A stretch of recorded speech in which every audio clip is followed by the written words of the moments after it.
बोलिए सत्यनारायण भगवान की। एकदा नैमिषारण्ये ऋषिया शौनकादयः पप्रुच्छुर्मुनिया सर्वे श्रुतं पौराणिकं खलु ऋष्या ऊचुः व्रतेन तपसा किं वा प्राप्यते वाञ्छितं फलं तत्सर्वं श्रोतुमिच्छामः कथयस्व महामुने। नारदेनैव सम्प्रष्टो भगवान् कमलापतिः सुरर्षे यथैवाह तच्छृणुध्वं समाहिताः। एकदा नारदो योगी परानुग्रहं काङ्क्षया पर्यटन् विविधान् लोकान् मृत्युलोकमुपागता। ततो दृष्ट्वा जनान् सर्वान् नानाक्लेशसमन्वितान् नानायोनिसमुत्पन्नान् पच्यन्ते पापकर्मभिः। व्यास जी ने पुस्तक में लिखा, क्या लिखा कि एक समय नैमिषारण्य नाम के तीर्थ में, ये नैमिषारण्य तीर्थ कहाँ है? बोले लखनऊ के सन्निकट। नैमिषारण्य तीर्थ बना कैसे? तो बोले एक बार सभी ऋषि तपस्वी भगवान ब्रह्मा जी का आराधन किए। ब्रह्मा जी सामने आए, ऋषियों क्या बात है, किस कारण से मुझे याद किया? तो ऋषियों ने कहा प्रभु हम भगवान के आराधन के लिए बैठते तो हैं लेकिन मन हमारा उद्विग्न हो जाता है, उचट जाता है ना। तो प्रभु हमको कोई ऐसा स्थान बताइए जहां भगवान के आराधन में मन लगे। तो ब्रह्मा जी ने अपने हाथ से एक चलता हुआ चक्र दिया। बोले चक्र की गति जहां रुक जाए समझ लो वहीं आपको भगवत भक्ति में मन लगेगा, शांति प्रदान होगी। सब ऋषि तपस्वी उस चक्र के पीछे पीछे गए और वो चक्र जाकर के एक जंगल में, अरण्य में, वन में गिरा। तो उस तीर्थ का नाम हो गया नैमिषारण्य तीर्थ।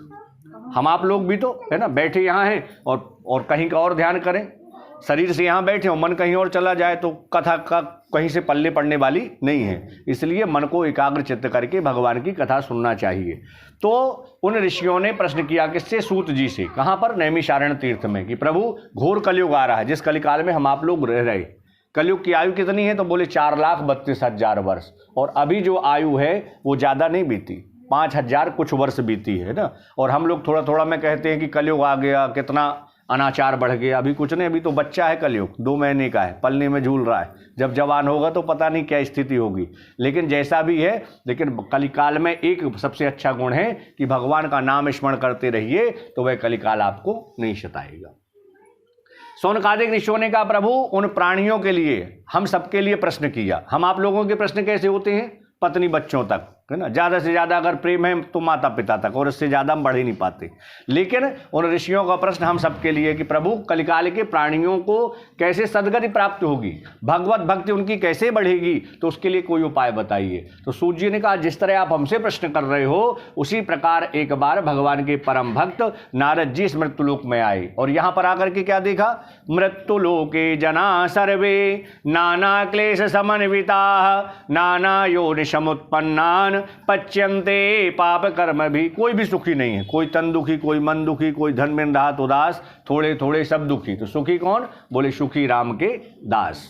नारद जी का मन उद्विग्न हुआ, भगवान विष्णु के निकट गए, भगवान को प्रणाम किया बैकुंठ में जाकर के कि नमो वांग मन साती तो रूपाया नान्त शक्तये आदि मध्यांत हीनायो निर्गुणाय गुणात्मने। ही प्रभु इस संसार में जब कुछ नहीं था तब आप थे, इस संसार में जब सब कुछ है तब आप हैं, इस संसार में जब कुछ नहीं रहेगा तब भी आपकी सत्ता विद्यमान रहेगी। भगवान विष्णु ने कहा नारद तुम्हारा आना किस कारण से हुआ ये बताओ। तो नारद जी ने कहा प्रभु आप तो सर्वज्ञ हैं, सब कुछ जानने वाले हैं, लेकिन आप पूछ रहे हैं तो मैं बतला रहा हूं। मैं मृत्युलोक से आ रहा हूं और वहां के प्राणियों का कष्ट मुझसे देखा नहीं गया, उनके लिए कोई उपाय बताइए। और कैसा उपाय बताइए? उन्हें शर्त रख दी, लघु उपायोस्ति भूतले, कोई छोटा उपाय। क्योंकि ना आज के पास समय में यजमान के पास टाइम है ना पंडित जी के पास है ना। यजमान पहले बता दे, पूछता है कितना टाइम लगेगा है ना, तो पंडित जी भी होशियार, पंडित जी ने कहा ये बताओ कितना टाइम है तो आपके पास। बोले 2 घंटा, तो बोले 1 घंटे में फुर्सत कर देंगे। तो है ना, अरे हमारे पंडित जी अच्छे, चाहे विधि का लोभ भले हो जाए है ना, ऐसा नहीं करना चाहिए, ये तो विधि पूरी होना चाहिए। अब वो झटपट के आज के समय में सब स्थितियाँ बनती हैं जो उचित नहीं है। तो नारद जी उस समय जानते थे कि हम लोगों के इतने भागम भाग रहेगी है ना। जब देखो किसी से पूछो कहाँ जा रहे हो भैया तो कहेगा काम से है ना, सुबह पूछो तो कहेगा काम से जा रहे हैं, 12 बजे पूछो तो कहेगा काम से जा रहे हैं है ना। और रात में 10 बजे भी पूछो कहाँ जा रहे हो भैया तो बोलेगा काम से। और कोई कह दे गए काम से तो है ना, फिर कहेगा कि व्यक्ति किस तरह की बात करता है। तो दिन भर काम काम काम में ही लगा रहता है कुछ है ना, और राम में नहीं लगा रहता, काम काम में ही लगा रहता है। नारद जी ने कहा प्रभु उनके लिए कोई उपाय बताइए। कैसा उपाय बताना? छोटा उपाय, बड़ा उपाय नहीं। तो नारद जी से भगवान विष्णु ने कहा एक बहुत ही उत्तम व्रत है, वह सत्यनारायण भगवान का व्रत है।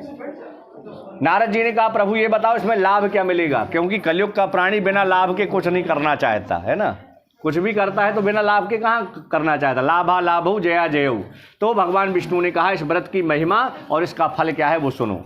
दुख शोकादि शमनमो धन धान्य प्रवर्धनमो सौभाग्य संतरिकरम सर्वत्र विजय पदम। यह व्रत दुख शोक को शांत करने वाला, धन धान्य को बढ़ाने वाला, सौभाग्य की रक्षा करने वाला, संतान को देने वाला, और जो जिस कामना से करेगा उसको वह लाभ प्राप्त होगा। जो इच्छा करी हो मन माही, प्रभु प्रसाद कछु दुर्लभ नाही। नारद जी ने दूसरा प्रश्न किया, प्रभु ये बताइए 7 दिन में कौन से दिन करें? संडे ही जरूरी है कि कोई भी दिन चलेगा? तो भगवान ने कहा यस्मिन कस्मिन दिने मर्तो भक्ति श्रद्धा समन्विता। 7 दिन में हम किसी भी दिन भगवान का आराधन कर सकते हैं। तीसरा प्रश्न किया, प्रभु अब ये बताओ सामग्री में क्या क्या, सामग्री क्या क्या लगेगी? लेकिन जब आपको व्रत कराना था, पूजन कराना था, तो आपने पहले पूछा कि पंडित जी लिस्ट भेजो, बिना लिस्ट के कुछ होगा? लेकिन यहाँ पर तीसरे नंबर पर लिस्ट बताई जा रही। क्यों?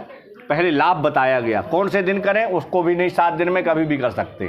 और तीसरा प्रश्न किया कि इसमें सामग्री क्या क्या लगती है। तो जैसे अपन ने पूजन किया, षोडशोपचार पूजन करे, और पूजन के बाद प्रसाद में क्या लगाए? तो बोले केले का फल, रंभा फलम घृतम क्षीरम गोधूमस्य च चूर्णकम। केले का फल और गेहूं का आटा उसमें भून करके शक्कर या गुड़ मिला दे। हमारे भगवान नहीं कहते कि हमें शक्कर ही खाना है या गुड़ खाना है ना। हम आप लोग तो प्रातः काल उठें और हमको अगर शक्कर की जगह चाय में गुड़ डाल की पत्नी दे दे तो हो सकता है कप ही हम फेंक देंगे, है ना, मुख का स्वाद ही खराब कर दिया। लेकिन हमारे प्रभु कैसे हैं? कहते हैं भैया तेरे घर में गुड़ है तो गुड़ चलेगा और शक्कर है तो शक्कर, लेकिन तेरा भाव होना चाहिए। भावो ही विद्यते देवो भावश्च तस्मात् कारणम। भाव है तो कहाँ चले जाते हैं? विदुर जी के यहाँ जाकर के केले के छिलके खा लेते हैं, साग खा लेते हैं। और आपके अंदर अगर अहंकार है तो दुर्योधन के मेवा भी भगवान त्याग देते हैं। इसलिए भगवान को भाव प्रधान है। भगवान कहते हैं अगर तेरे पास कुछ नहीं है तो सच्चे मन से तू एक पत्ता चढ़ा दे, लेकिन भाव तेरा शुद्ध होना चाहिए, बस यही है। तो यह जो है मन जो है भगवान के चरणों में लगे, इस कथा का मूल तात्पर्य यही है। पंडित जी को बुलाए, पंडित जी को बुला करके भगवान की कथा को श्रवण करे समाज परिवारजनों के सहित, और उस देवता का नामोच्चारण मानसिक करता रहे। मंदिर में नहीं बैठे, पूजन स्थल में नहीं भी बैठे, अपना काम करते करो, चलो नाम जपते चलो, इस तरह का भाव आपका होना चाहिए। तब इस कथा का मूल अर्थ हम आप लोग समझ पाएंगे और हमको वह उसका भाव प्राप्त होगा। इसलिए स्कंद पुराणे रेवाखंडे सत्यनारायण व्रत कथायाम प्रथमोध्याय। बोलिए सत्यनारायण भगवान की जय।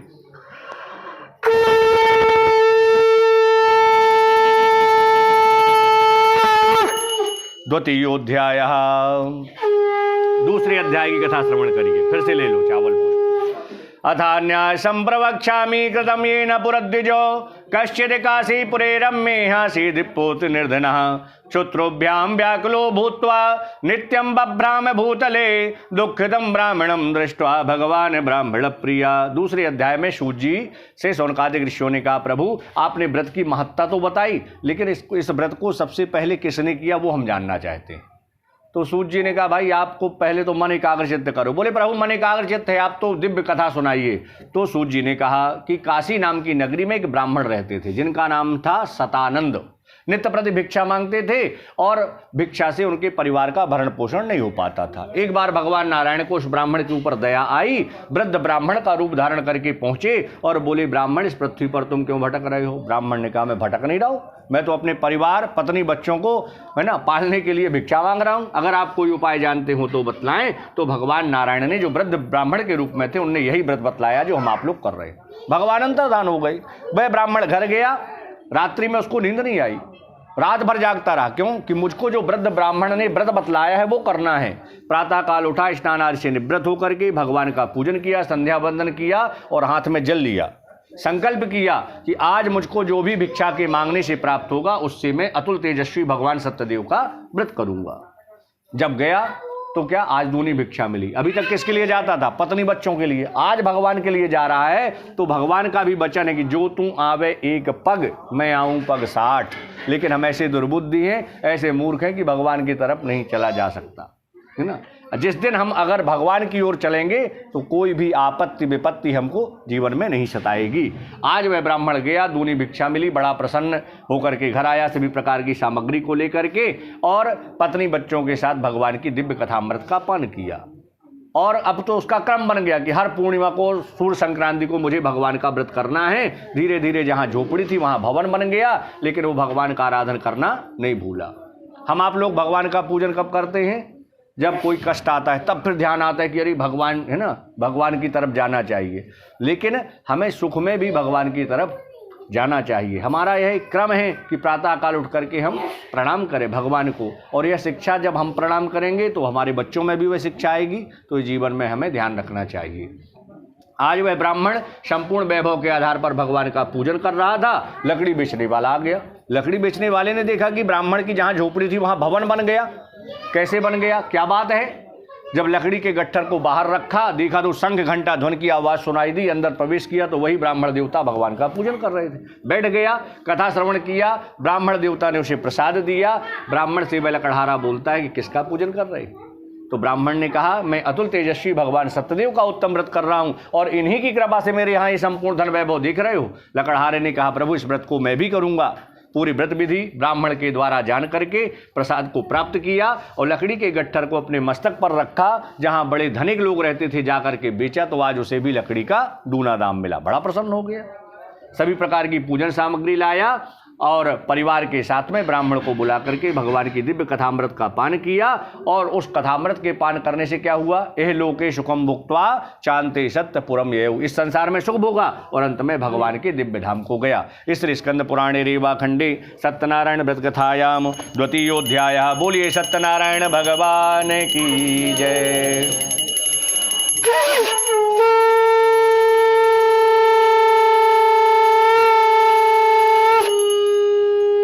तृतीयोध्याय। पुनः पुष्पाक्षर लेके तीसरे अध्याय की कथा सुने।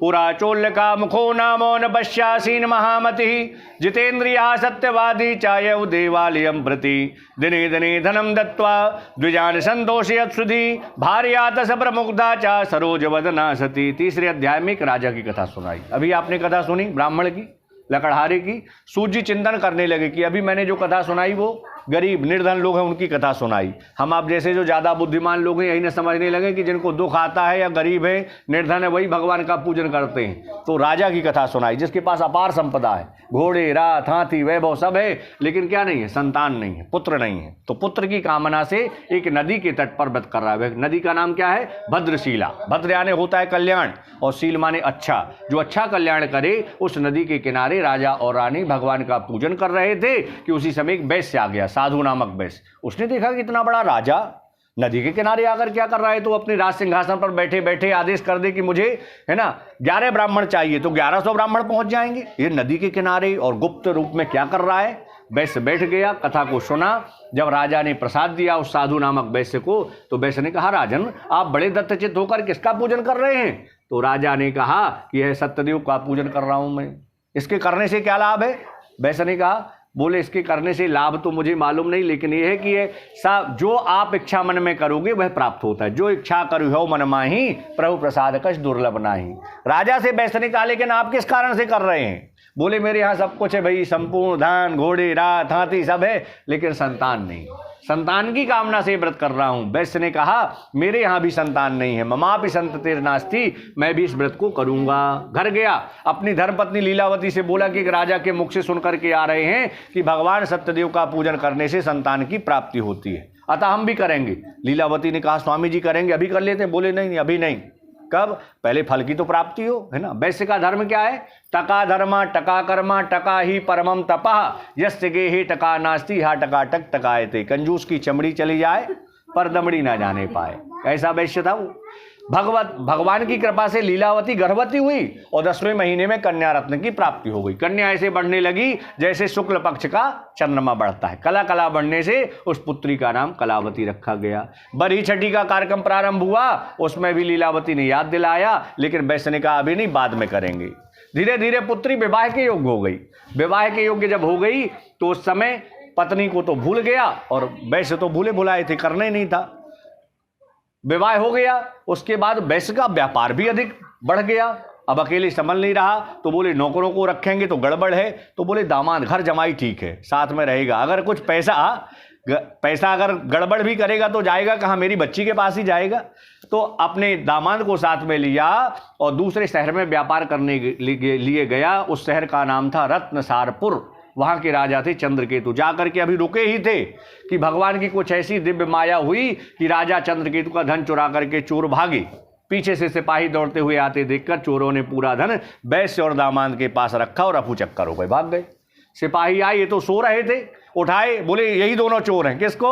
वैश्य और वैश्य के दामाद को हथकड़ी लगा दी, उनका धन और राजा का धन जाकर के राजकोष में जमा कर दिया। वहां तो ये हुआ, घर में क्या हुआ? घर में जो संपदा थी चोरों ने चुरा लिया। लीलावती कलावती दूसरों को दान देती थी, आज वो स्वयं भिक्षा मांगने लगी। इसीलिए कहा गया कि जीवन में अहंकार नहीं करना चाहिए। थोड़ा सा धन आया तो अहंकार आ गया, थोड़ा सा रूप है तो हमको लगता है सबसे बड़े सुंदर तो हम ही है ना।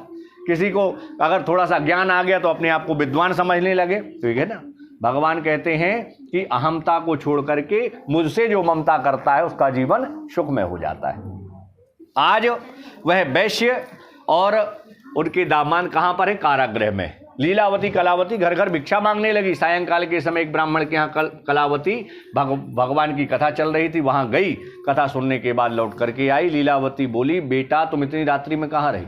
हमारा धर्म और शास्त्र यह कहता है कि स्त्री को, अबला नारी को अकेले नहीं घूमना चाहिए, है ना। जब बच्ची रहती है तो पिताजी का सहारा, जब बड़ी हुई और पिताजी नहीं है तो भाई का सहारा, जब विवाह हो गया तो पति का सहारा, और पति नहीं है तो पुनः पुत्र का सहारा। कहीं ना कहीं अवलंब उसको लेना पड़ता है, ये शास्त्र कहता है। बेटा तुम इतनी रात्रि में कहाँ रही? तुम्हारे मन में क्या विचार है? तो कलावती ने कहा कि ब्राह्मण के यहाँ भगवान का पूजन चल रहा था, ये प्रसाद लेकर के आई हूँ। लीलावती को याद आ गया, रात्रि में ही तैयारी की, प्रातः काल उठ करके भगवान का पूजन किया और यही कामना की कि हे प्रभु हमारे पति और दामाद जहाँ हों वह घर आ जाए। भगवान तो दयालु है। भगवान ने रात्रि को वहां स्वप्न में दिखाई दिए प्रातः काल। किसको? राजा चंद्रकेतु को। बोले राजन, बंदी पड़े वैश्यों को प्रातः काल छोड़ देना, नहीं तो मैं तुम्हारा धन पुत्र आदि सब नष्ट कर दूंगा। राजा घबराया, कैसा स्वप्न आया? बड़े बड़े आचार्यों विद्वानों को बुलाया, मुझे ऐसा स्वप्न आया है। ब्राह्मणों ने कहा प्रातः काल का स्वप्न है, सत्य प्रतीत होता है, ऐसा करो छोड़ दो। छोड़ दिया गया। बहुत दिनों से बंद थे तो उनके सबसे पहले बाल कटवाए गए, है ना। उस समय बाल कटवाने की मनाही नहीं थी, उस समय कोरोना नहीं था, ठीक है नहीं, तो बाल कट गए। सैनिटाइज करने की स्थिति नहीं बनी, ऐसे ही कट गए उनके बाल। उसके बाद उनको स्नान किया, नूतन वस्त्र पहनाए और उसके बाद उनको जो धन ले लिया था दूना धन दे करके विदा किया। वैश्य और दामाद डर के कारण कुछ नहीं बोलते, कहीं ऐसा ना हो कुछ जेहवा से फिर निकल आए, राजा क्रोधित हो जाए, फिर बंदी बना ले, तो केवल मानसिक प्रणाम करके अपने घर नगर को प्रस्थान करते हैं। इस स्कंद पुराणे रेवा खंडे सत्यनारायण व्रत कथायाम तृतीयोध्याय। बोलिए सत्यनारायण भगवान की जय।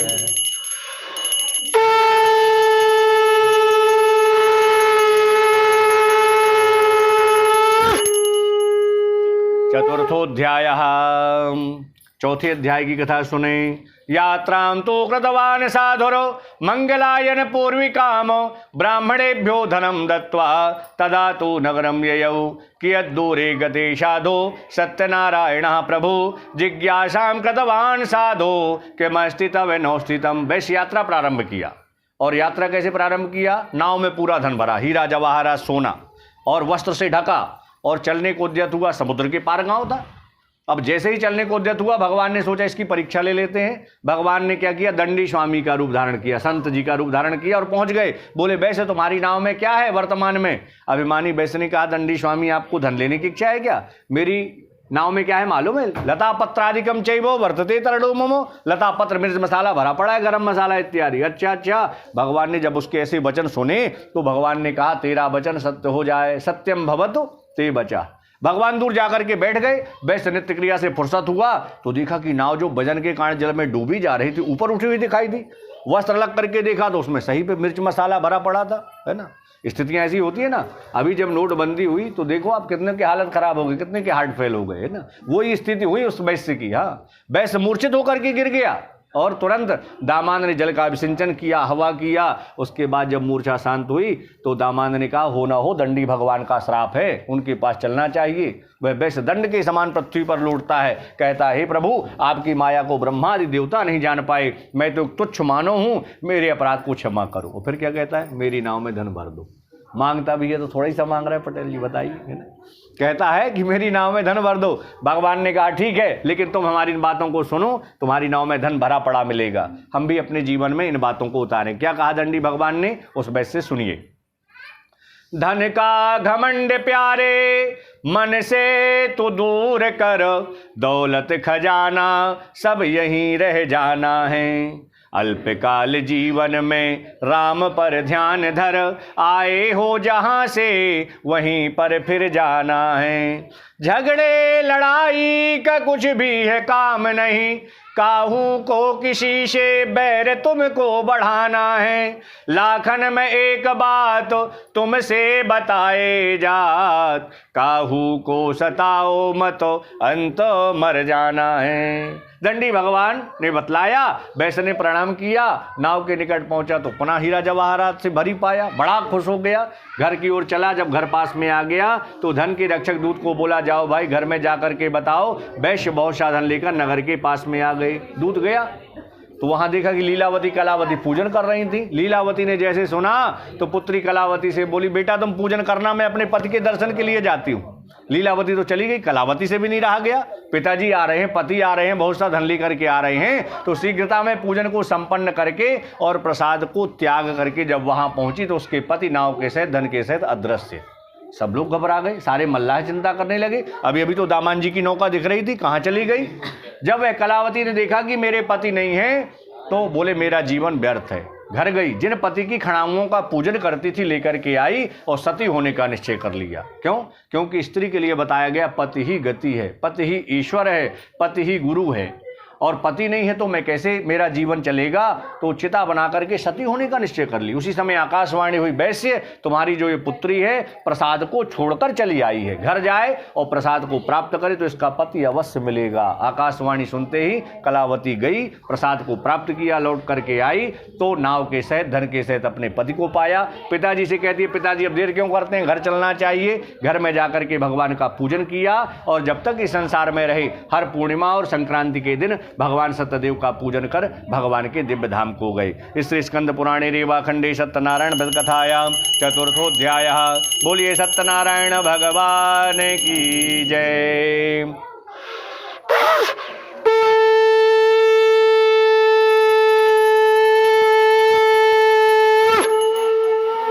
पंचमोध्यायः। आसीतुंगध्वजो राजा प्रजापालं तत्परः, प्रसादं सत्यदेवस्य त्यक्त्वा दुःखमवापुषः। एकदा सावनं गत्वा हत्वा बहुविधान् पशून्, आगत्य बडमूलं च गोपा कुर्वन्ति पूजनाः। पंचम अध्याय में भी प्रसाद के त्यागने की कथा है। पहले के राजा शिकार खेलने जाते थे, है ना। शिकार खेलने के लिए राजा गया, बहुत से बनेले पशुओं को मारा। जंगल भी रहते थे, अब तो जंगल में हम लोग पहुंच गए, है ना, बड़े बड़े मकान बना लिए। लेकिन पहले के राजा शिकार खेलने जाते थे, आज के राजा नहीं जाएंगे शिकार खेलने। क्यों? क्योंकि कहीं उन्हीं का शिकार ना हो जाए, है ना, ये स्थिति है। तो राजा वे तुंगध्वज शिकार खेलने के लिए गया, बहुत से बनेले पशुओं को मारा और जब थक गया तो एक विशाल वटवृक्ष के नीचे सोचा कि थोड़ा आराम कर लूं। लेकिन वहीं पर क्या देखा कि गोप ग्वाल लोग भगवान का पूजन कर रहे थे। राजा ना तो वहां गया, ना भगवान को प्रणाम किया, ना गतो ना नमामिषा। जब पूजन हो गई तो गोप ग्वालों ने राजा को प्रसाद दिया, लेकिन राजा ने उस प्रसाद को भी त्याग दिया। प्रसाद के त्यागने से क्या हुआ? तस्य पुत्रम शतम नष्टो, धन पुत्र आदि सब नष्ट। घर गया वह राजा तो, लेकिन घबराया नहीं। सतयुग का राजा था। हम लोग तो थोड़ा थोड़ा में घबराते, है ना। अभी जो नया नोट निकला है 2000 का, 5 नोट हों और एक नोट गायब हो जाए तो पूरे घर परिवार को दौड़ेंगे, भाई कहाँ चला गया, 4 ही बचे, जेब में 4 ही है ना। लेकिन उसका तो सब कुछ संपन्न हो गया, लेकिन वह घबराया नहीं। पुनः उसी विशाल वटवृक्ष के नीचे आकर के गोप ग्वालों के साथ भगवान का पूजन किया। भविष्य में वह संततिवान धनवान बना। भगवान को कोई काल कहता है, कोई ईश कहता है, कोई सत्यदेव कहता है, कोई सत्यनारायण कहता है। भगवान नाना प्रकार के रूप धारण करके हम सबकी इच्छाओं को, मनोकामनाओं को पूर्ण करते हैं। ऐसे दयालु कृपालु भगवान की जो भी व्यक्ति मानव श्रद्धा के साथ में कथा को श्रवण करता है, उसके उस समय तक के पाप उसी समय समाप्त हो जाते हैं और पुण्य की अभिवृद्धि होती है। जिन जिन लोगों ने इस कथा को सुना उनके दूसरे जन्मों का हाल कहते हैं। जो ब्राह्मण थे दूसरे जन्म में सुदामा नाम के ब्राह्मण हुए। सुदामा जी का ठाट तो देखो कि भगवान कृष्ण स्वयं अपने निज आसन पर बैठा ले, है ना, चरण धोले। तो ये वह ब्राह्मण जो है सुदामा नाम का ब्राह्मण हुआ। और दूसरी कथा आपने सुनी लकड़हारे की, वह गोहराज निषाद हुआ। भगवान राम लक्ष्मण सीता को गंगा सागर पार उतारने में मदद किया था, भगवान ने उसको भवसागर से ही पार कर दिया। तीसरे अध्याय में राजा की कथा सुनी थी, उल्लकामुख नाम के राजा की, वो स्वयं भगवान राम के पिता हुए, दशरथ हुए। और तीसरे और चौथे अध्याय में आपने कथा सुनी थी किसकी, वह वैश्य की। दूसरे जन्म में वह सत्यसंध मोरध्वज राजा हुआ, अपने पुत्र को आरे से चीरकर भगवान को दिया था। बोले कैसे दिया था प्रभु, ये भी बताओ। बोले एक बार भगवान नारायण उस राजा की परीक्षा लेने के लिए ब्राह्मण का रूप धारण करके माया के द्वारा एक शेर का निर्माण किया, रस्सी से बंधे शेर को हाथ में पकड़ा और राजा के घर गए। बोले राजन, यह जो मेरा शेर है बहुत दिनों से भूखा है। राजा ने कहा भाई ये तो बताओ खाएगा क्या। तो बोले तुम्हारे इकलौते पुत्र के दाहिने अंग का मांस खाएगा, और शर्त है कि दोनों पति पत्नी आरे से चीरें और आंसू भी मत बहे। राजा ने शर्त स्वीकार कर ली, सेवकों के माध्यम से आरा बुलवाया, पुत्र के दाहिने अंग में रखे ही थे कि पुत्र की बाई आंख से आंसू आ गया। ब्राह्मण रूप में भगवान परीक्षा ले रहे थे, थोड़ा क्रोधित हुए, बोले नहीं नहीं राजन, अब यह जो मेरा शेर है नहीं खाएगा। राजा रानी ने सिर नीचा कर लिया क्योंकि शर्त तो अधूरी हो गई। लेकिन वो बालक जिसको चीरने वाले थे वो बालक बोल पड़ा, खाएगा क्यों नहीं, बाएं अंग का तो इस बात का दुख है ब्राह्मण देवता की, आपने उसको स्वीकार नहीं किया, इसलिए अश्रु आ गया। भगवान कब तक छुपे रहते, तुरंत चतुर्भुज रूप में आए, इस परिवार को दर्शन दिया, कृतकृत्य किया। पंचम अध्याय में आपने कथा सुनी तुंगध्वज नाम के राजा की, वो स्वयंभू मनु हुए। इस सृष्टि का निर्माण कहाँ से प्रारंभ हुआ, ब्रह्मा जी के माध्यम से। ब्रह्मा जी के दाहिने अंग से एक पुरुष, वामांग से एक स्त्री, जिनका नाम था स्वयंभू मनु और शत्रुपा। मनु की संतान होने से हम मनुष्य कहलाए, मनु की संतान होने से हम मानव कहलाए, तो हमें मानवीयता हमारी बनी रहे, ये हमें ध्यान रखना चाहिए। मानव का धर्म क्या है, विश्वासे दृढ़ता स्वीये परनिंदा विवर्जनम तितिक्षा मत भेदेशु प्राणी मात्रेषु मित्रता। हमें अपने विश्वास पर दृढ़ रहना चाहिए, कान का कच्चा नहीं होना चाहिए, है ना। परनिंदा विवर्जनम, हो दूसरे की निंदा ना करें। बोले महाराज जी ये क्या बता रहे हो, बिना निंदा करे तो भोजन नहीं पचता, है ना। परनिंदा विवर्जनम तितिक्षा मत भेदेशु, तितिक्षा माने सहनशीलता। आज के समय में सहनशीलता का अभाव हो गया, चाहे वो 10 वर्ष का बच्चा हो, 30 वर्ष का जवान हो, 85 वर्ष के दादाजी हो, ना, थोड़ा थोड़ा में उनका खून उबाल मार रहा है ना। थोड़ा सा धैर्य रखना चाहिए, सहनशीलता होनी चाहिए, ये हमारा मानव धर्म है। सभी प्राणियों से मित्रता रखें, ये कथाएं हमको जीवन में यही शिक्षा देती हैं। आइए बोलिए सत्यनारायण भगवान की।